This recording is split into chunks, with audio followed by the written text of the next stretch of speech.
Hello everyone, welcome back to the channel. So ఈ వీడియోలో అయితే థంబ్నెయిల్ చూసే ఉంటారు ఆల్రెడీ. ఫ్లిప్కార్ట్ ఇంటర్వ్యూ ఎక్స్పీరియన్స్ అయితే షేర్ చేస్తాను.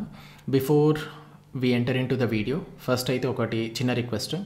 చాలామంది వీడియోలు చూస్తున్నారు కానీ లైక్ చేయట్లేరు, సబ్స్క్రైబ్ కూడా చేయట్లేరు. సో ఒకవేళ మీకు కాంటెంట్ నచ్చితే సబ్స్క్రైబ్ చేసుకోండి, చాలా యూజ్ అవుద్ది. So if you are new to the channel, I'm Aravind Samudrala. I make content related to programming mostly, and interview experiences, ఇంకా మాక్ ఇంటర్వ్యూస్ అండ్ ఇంటర్వ్యూస్లో జరిగిన రియల్ ప్రాబ్లమ్స్ని అనలైజ్ చేస్తూ సపరేట్ వీడియోస్ కూడా చేస్తూ ఉంటాను. సో మీరు ఒకవేళ ప్లేస్మెంట్స్కి ప్రిపేర్ అవుతున్నా లేకపోతే ఇంటర్వ్యూస్కి ప్రిపేర్ అవుతున్నా, consider subscribing to the channel, ఎందుకంటే మీకు ఫ్యూచర్లో ఖచ్చితంగా హెల్ప్ అవుతాయి. Now before we enter in to this video, so ఈ వీడియోలో నేను ఏమేమి డిస్కస్ చేస్తానో చెప్తా. ఫస్ట్, ఫ్లిప్కార్ట్ UI2 రోల్కి నేను రీసెంట్గా అప్లై చేశాను అండ్ ఇంటర్వ్యూస్ అన్నీ అయ్యాయి. సో నేను ఈ వీడియోలో అయితే అసలు అప్లికేషన్ ప్రాసెస్ నుండి ఆ వర్డిక్ట్ ప్రాసెస్ వరకు, వర్డిక్ట్ కూడా ఏంటో చూద్దాం లాస్ట్లో, వర్డిక్ట్ హైర్డా లేకపోతే రిజెక్టెడా అనేది కూడా. సో ఈ ప్రాసెస్ మొత్తం అయితే ఎక్స్ప్లెయిన్ చేస్తాను. మీకు కూడా ఒకవేళ ఫ్యూచర్లో ఫ్లిప్కార్ట్కి అప్లై చేస్తే ఖచ్చితంగా యూజ్ అవుతుంది. సో నేను యాక్చువల్గా మెయిల్స్ ఉంటాయి కదా వాళ్ళే, సో దాన్ని బట్టి డేట్స్ అవన్నీ రాసుకున్నాను. సో మీకు టైం కూడా అర్థమవుతుంది, అంటే ఎంత పీరియడ్లో ఈ ప్రాసెస్ అంతా జరిగిందని చెప్పేసి. Without wasting much time, let's get in to the video. So బేసిక్గా March 5th, 2024 నేను అప్పుడు బ్లూ యాండర్లో ఉండే. I was working as a back end developer. నేను స్ప్రింగ్ బూట్ టెక్ స్టాక్ మీద పనిచేస్తుండే అప్పుడు. అండ్ దానికంటే ముందు, అంటే బ్లూ యాండర్ కంటే ముందు కంపెనీలో ఒక 1.5 year ఫ్రంట్ ఎండ్ పైన పనిచేసినాను. అంటే రియాక్ట్ నేటివ్, రియాక్ట్ జేఎస్ వీటి మీద ఎక్కువ. సో మళ్ళీ నాకు ఎందుకో అంటే బ్లూ యాండర్లో బ్యాక్ ఎండ్లో వర్క్ చేసి నాకు కొంచెం స్విచ్ అవ్వాలి అనే ప్లాన్ చేసుకున్న టైంలో నాకు ఇట్లా ఫ్లిప్కార్ట్కి సంబంధించిన ఒక రోల్, UI2 రోల్, అంటే SD2 అనొచ్చు.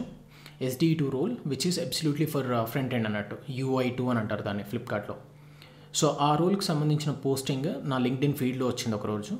ఎట్లా అంటే నా కనెక్షన్స్లో ఎవరో ఒకరు లైక్ చేసి ఉంటారు ఆ పోస్ట్ని. సో నా ఫీడ్లో వచ్చింది. ఆ పోస్ట్ ఎవరు చేశారంటే ఫ్లిప్కార్ట్ రిక్రూటర్ పోస్ట్ చేశారు, saying like there is an opening for UI2 role అని చెప్పేసి ఒక ఫామ్, గూగుల్ ఫామ్ అయితే అటాచ్ చేశారు. అయితే ఆ గూగుల్ ఫామ్లో రెజ్యూమే అటాచ్ చేయండి అండ్ కొన్ని డీటెయిల్స్ ఇవ్వండి ఇంట్రెస్ట్ ఉన్న క్యాండిడేట్స్ అని ఇట్లా పెట్టుంటే, నేనేం చేశాను అప్పుడు ఎట్లయినా స్విచ్ ప్లాన్ చేస్తుండే అని చెప్పి రెజ్యూమే అప్పటికే అప్డేట్ చేసుకుని ఉండే, వెళ్ళి అప్లై చేసినాను. అప్లై చేసిన రోజు March 5th, 2024 గుర్తుపెట్టుకోండి. నెక్స్ట్ అది అప్లై చేసిన ఒక 5 daysకి నాకు సేమ్ రిక్రూటర్ నుండి అయితే ఒక కాల్ వచ్చింది, saying like you are shortlisted for this role అని చెప్పేసి. అండ్ వాళ్ళు ఒక కాల్ కూడా షెడ్యూల్ చేశారు అదే రోజు. అదేంటంటే ప్రీ ఇంటర్వ్యూ ప్రిపరేషన్ మీటింగ్ అని ఒకటి షెడ్యూల్ చేశారు, సేమ్ 10th March 2024. అయితే ప్రీ ఇంటర్వ్యూ ప్రిపరేషన్ మీట్లో ఏం చెప్పారంటే బేసిక్గా ఇంటర్వ్యూ ప్రాసెస్ ఏంటి మొత్తం, అండ్ ఎన్ని రౌండ్స్ ఉంటాయి, ఈచ్ రౌండ్లో ఏమేమి ప్రిపేర్ అవ్వాలి, శాంపిల్ క్వశ్చన్స్ ఏంటి, వీటన్నిటి గురించి చెప్పడం జరిగింది. అండ్ దీని తర్వాత నెక్స్ట్ ఫస్ట్ రౌండ్కి అయితే ఇన్విటేషన్ వచ్చింది. సో బేసిక్గా బ్రీఫ్గా చెప్పాలంటే మొత్తం 5 రౌండ్స్ ఉండే, అందులో 4 కోడింగ్ రౌండ్స్, ఒకటేమో behavioural round. So first round వచ్చేసి మెషిన్ కోడింగ్ రౌండ్, దీని డ్యూరేషన్ 3 to 3.5 hours ఉండే. అండ్ సెకండ్ రౌండ్ వచ్చేసి PSDS, problem solving and data structures round, అది 1 hour ఉండే. సో 1-on-1 ఇంటర్వ్యూ అది. అండ్ థర్డ్ రౌండ్ వచ్చేసి UI టెక్ రౌండ్ అని అన్నారు వాళ్ళు. So it was actually A front end interview, అంటే జావా స్క్రిప్ట్ మీద ఎక్కువ క్వశ్చన్స్ అడిగారు, CSS మీద కూడా కొన్ని ట్రిగర్ చేశారు.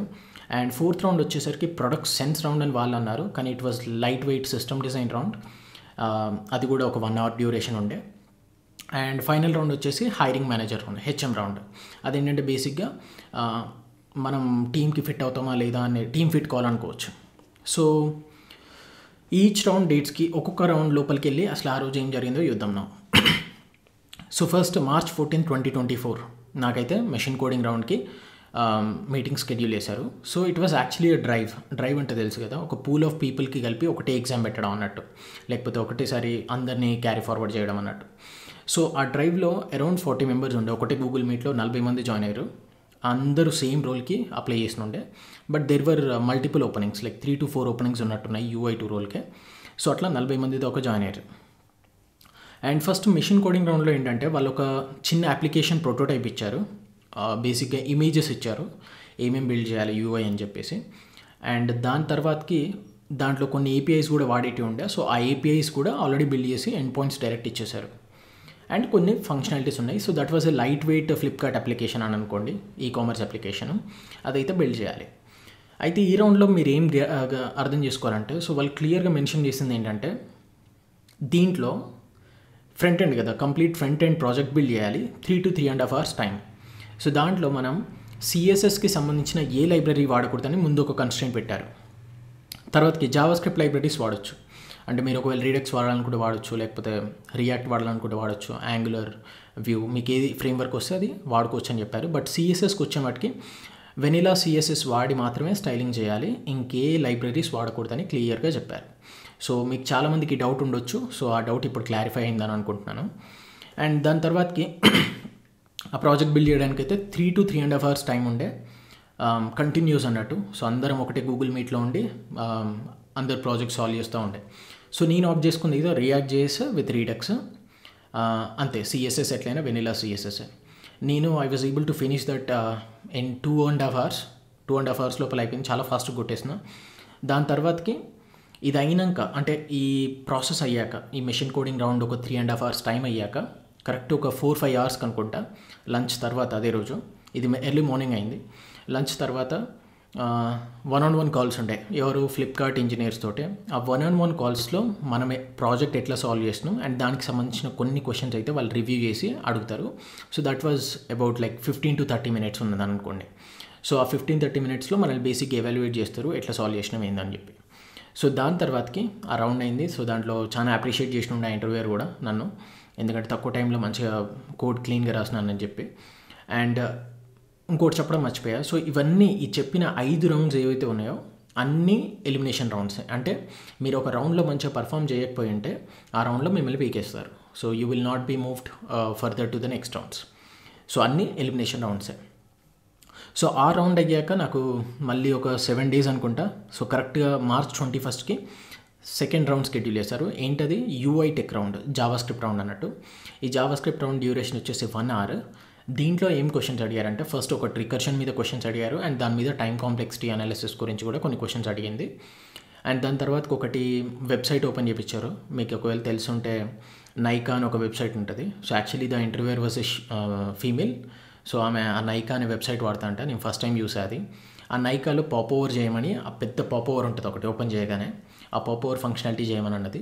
So I used Java script react to solve that problem. And అది ఒక 1 hour ఉండే. సో అది కూడా మంచిగా అయింది, చాలా చాలా స్మూత్గా అయిపోయింది యాక్చువల్లీ. సో ఆ రౌండ్ అయిపోయాక నెక్స్ట్ నాకు పిఎస్డిఎస్ రౌండ్ కూడా కాల్ వచ్చింది. ఇప్పుడు March 27th, 2024. సో March 27 మీరు చూస్తే అబ్జర్వ్ చేస్తే ప్రతి రౌండ్కి ఒక యావరేజ్గా 6 to 7 days గ్యాప్ వస్తుంది. సో March 27th అయితే నాకు పిఎస్డిఎస్ రౌండ్కి కూడా ఇన్విటేషన్ వచ్చింది. పిఎస్డిఎస్ అంటే problem solving data structures. Basically they will be asking 2 to 3 DSA questions. నాకైతే 2 అడిగారు. అందులో ఒకటేమో ట్రీస్ మీద క్వశ్చన్, ఇంకొకటేమో గ్రాఫ్స్ మీద క్వశ్చన్. అండ్ ఈ రౌండ్లో చాలా ఫన్నీగా ఒక ఇన్సిడెంట్ అయింది. ఏంటంటే నేను మీటింగ్లో జాయిన్ అయ్యాక ఒక 10 to 20 minutes వరకు అసలు ఇంటర్వ్యూయర్ జాయిన్ అవ్వలే. ఆ ఇంటర్వ్యూయర్కి అసలు ఇంటర్వ్యూ ఉందని కూడా తెలియలే. సో ఆయన ఏదో మీటింగ్లో ఉన్నాడు. ఆ మీటింగ్లో ఉన్నాక అసలు పట్టించుకోకుండా ఏదో జాయిన్ అవ్వాలి వద్దా అన్నట్టు జాయిన్ అయ్యాడు. కొద్దిసేపు అయినాక నాకే ఇంట్రెస్ట్ పోయింది. 20 minutes వెయిట్ చేసినాక అసలు ఆయనకి ఇంట్రెస్ట్ లేదు, క్వశ్చన్స్ ఏం అడుగుతాడని చెప్పేసి. కానీ ఆయన వచ్చాక మంచిగా మీటింగ్లో జాయిన్ అయినాక మంచి ఇంటరాక్షన్ చేసాడు ఫస్ట్ ఒక 5 minutes. అండ్ దాని తర్వాతకి 1 hour టైం ఇచ్చాడు and he started asking questions. So first అయితే ఒకటి గ్రాఫ్ రిలేటెడ్ క్వశ్చన్ అడిగాడు. ఇది చాలా ఇంపార్టెంట్ చూడండి. నేను ఏం చేద్దాం అనుకున్నా, ఇది UI2 రోల్ అని చెప్పేసి నేను జావా స్క్రిప్ట్లోనే కోడ్ చేస్తా అని ఫస్ట్, అంటే ఇంటర్వ్యూ స్టార్టింగ్లో నేను ఆయనకు చెప్పాను, నేను జావా స్క్రిప్ట్లోనే కోడ్ చేస్తాను, ఎందుకు నా ఎబిలిటీస్ చూపించుకోవాలి జావా స్క్రిప్ట్లో అని చెప్పేసి నేను జావా స్క్రిప్ట్లోనే చేస్తా అన్నాడు. Though he has given an option for me to opt for any other language. నేను C++ జావాను చూస్ చేసుకోవచ్చు. యాక్చువల్లీ నేను DSA చేసింది జావాలో. సో జావా ఆప్ట్ చేసుకుండాల్సిందే, కానీ జావా స్క్రిప్ట్ ఆప్ట్ చేసుకున్నా. దాని తర్వాత ఏం ప్రాబ్లం వచ్చిందంటే, ఫస్ట్ నన్ను అడిగిన question graph question and that was using breadth first search. మీకు తెలుసుంటే BFSలో మనం క్యూ డేటా స్ట్రక్చర్ వాడతాం, ఓకే, ఇటరేటివ్ సొల్యూషన్స్ రాయడానికి. సో ఆ క్యూ డేటా స్ట్రక్చర్ వాడే క్రమంలో జావా స్క్రిప్ట్లో మనకు there is no built in queue data structure. So నేను అప్పుడు ఏం రియలైజ్ అయ్యా, ఐదర్ అరేలో షిఫ్ట్ మెథడ్ వాడి క్యూ లాగా మార్చేసుకోవాలి దాన్ని. కానీ అప్పుడు టైం కాంప్లెక్సిటీ అనాలిసిస్కి వచ్చినప్పుడు నేను దొరికిపోతాను. సో అందుకే నేను ఏం చేశానంటే నేను మళ్ళీ రిక్వెస్ట్ చేశాను, భయ్యా నేను ఇట్లా జావా చేస్తాను, ఎందుకంటే క్యూ డేటా స్ట్రక్చర్ దీంట్లో లేదు, మళ్ళీ కస్టమ్ ఇంప్లిమెంట్ చేయాలంటే టైం పడుతుంది అని అంటే ఆయన ఉండి ఒప్పుకున్నాక then I continued coding it out in Java. So second question కూడా ట్రీ క్వశ్చన్ ఉండి అది కూడా జావాలో కొట్టేసిన.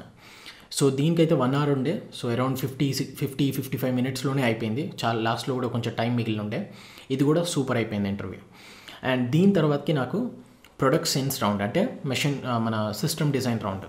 దానికైతే April 1, 2024 అంటే March 27th ఏమో మనకి PSDS రౌండ్ అయితే April 1, 2024కి ఈ ప్రొడక్ట్ సెన్స్ రౌండ్ అయితే షెడ్యూల్ చేశారు. ఇది కూడా 1 అవర్ డ్యూరేషన్ ఉన్న ఇంటర్వ్యూనే. సో దీంట్లో అయితే ఒక సీనియర్ ఇంజనీర్ వచ్చింది, ఆమె ఫ్రంట్ ఎండ్ ఇంజనీర్.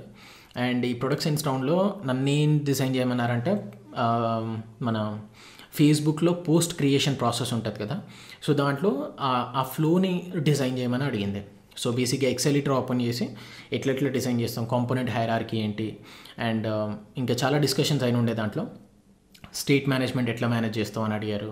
రీడెక్స్లో నాకున్న నాలెడ్జ్ తోటి ఆన్సర్ చేశాను. నెక్స్ట్ దాని తర్వాతకి ఇంకా ప్రాక్సీ సర్వర్స్ గురించి డిస్కషన్, లోడ్ బ్యాలెన్సర్స్ గురించి డిస్కషన్, గేట్వేస్ గురించి డిస్కషన్, ఇట్లా డిస్కషన్ అయితే అయింది బాగానే. మొత్తం క్వశ్చన్స్ అడుగుతుంది, ఆమె ఆన్సర్ చెప్తున్నా, నేను కూడా కొన్ని క్వశ్చన్స్ అడుగుతున్నాను. It was more or less a discussion instead of an interview. So ఇదైతే ప్రొడక్ట్ సెన్స్ రౌండ్, చాలా బాగా అయిన ఉండే ఇది కూడా. అండ్ దీని తర్వాతకి నాకు April 3, 2024 అంటే 2 days గ్యాప్ తోటే నాకు HM round, hiring manager round కూడా షెడ్యూల్ చేశారు. ఈ హైరింగ్ మేనేజర్ రౌండ్ షెడ్యూల్ చేసిన టైంలో I was actually giving interviews to Google as well parallelly. So ఈ గ్యాప్లోనే యాక్చువల్లీ నాకు ప్రొడక్ట్ సెన్స్ రౌండ్ అయ్యే టైంకే నాకు గూగుల్లో ఆఫర్ కన్ఫర్మ్ అయింది. సో దెన్ ఈ HM రౌండ్ షెడ్యూల్ అయింది. షెడ్యూల్ చేశాక 3rd Aprilకి నేను వాళ్ళకి చెప్పాను, సో ఇట్లా నేను సెలెక్ట్ అయిపోయాను గూగుల్లో. ఈవెన్ ఒకవేళ ఫ్లిప్కార్ట్లో సెలెక్ట్ అయినా I would be definitely going for Google. So ఇది క్యాన్సిల్ చేస్తే చేయండి అని చెప్పేసి రిక్వెస్ట్ చేసే వాళ్ళకి చేస్తే వాళ్ళు కూడా కొంచెం డిసప్పాయింట్ అయినట్టు మాట్లాడి ఇన్విటేషన్ అయితే క్యాన్సిల్ చేశారు. సో ఫైనల్గా ఈ ప్రాసెస్ అంతా జరిగినాక నాకైతే there is no hiring verdict, ఎందుకంటే నేను ఇంకా ఇంటర్వ్యూస్ అన్నీ ఫినిష్ చేయలేదు. ఒకవేళ HM రౌండ్ అయ్యి ఉంటే వాళ్ళు రిజెక్ట్ చేసేవాళ్ళ లేకపోతే యాక్సెప్ట్ చేసేవాళ్ళు వాళ్ళ చేతిలో ఉండేది. And that's all about this interview. మీకు ఒకవేళ ఫ్లిప్కార్ట్ ఇంటర్వ్యూ రిలేటెడ్ క్వశ్చన్స్ కావాలన్నా లేకపోతే ప్యాకేజ్ రిలేటెడ్ క్వశ్చన్స్ ఉన్నా కూడా లీడ్ కోడ్ డిస్కస్ అనే ప్లాట్ఫామ్లో కాంపన్సేషన్ అని ఒక సెక్షన్ ఉంటుంది, దాంట్లో ప్యాకేజ్ గురించి చూడొచ్చు. అండ్ క్వశ్చన్స్కి సంబంధించి ఇంకొక సెక్షన్ ఉంటుంది, దాంట్లో క్వశ్చన్స్ కూడా చూడొచ్చు. సో అనానిమస్గా యూజర్స్ పోస్ట్ చేస్తూ ఉంటారు. ఈ పర్టికులర్ రోల్కి నేను అప్లై చేసిన దానికైతే 28 to 32 బేస్ శాలరీ ఉండే. అండ్ సిటీస్ వచ్చేసి అరౌండ్ 40, ఎగ్జాక్ట్ నెంబర్ లేదు బట్ అరౌండ్ 40 ఉండే. So that was a good offer. నాకు ఎర్లియర్గా ఉన్న దానికంటే మంచి కాంపిటేటివ్ ఆఫరే. సో ఫైనల్లీ అయితే నేనైతే I didn't wanted to join this, so I just told them to cancel the HM round, and that's how all this ended. So మీకైతే అర్థమైందని అనుకుంటున్నాను. So interview process ఎట్లా జరిగింది అనే దాని గురించి. ఇట్లాంటి వీడియోస్ మరిన్ని కావాలనుకుంటే ఛానల్ని అయితే సబ్స్క్రైబ్ చేసుకోండి. అండ్ ఒకవేళ కాంటెంట్ నచ్చితే ఖచ్చితంగా వీడియోని లైక్ చేయండి, సో దట్ మల్టిపుల్ పీపుల్కి అయితే రీచ్ అవుతుంది. అండ్ మీ ఫ్రెండ్స్ ఆర్ మీ కొలీగ్స్ ఎవరైతే ప్రిపేర్ అవుతున్నారో ఇంటర్వ్యూస్కి వాళ్ళకు కూడా ఛానల్ని షేర్ చేయండి, సో దట్ హెల్ప్ అవుద్ది వాళ్ళకు కూడా. Thank you so much for watching. Let's meet in the next video.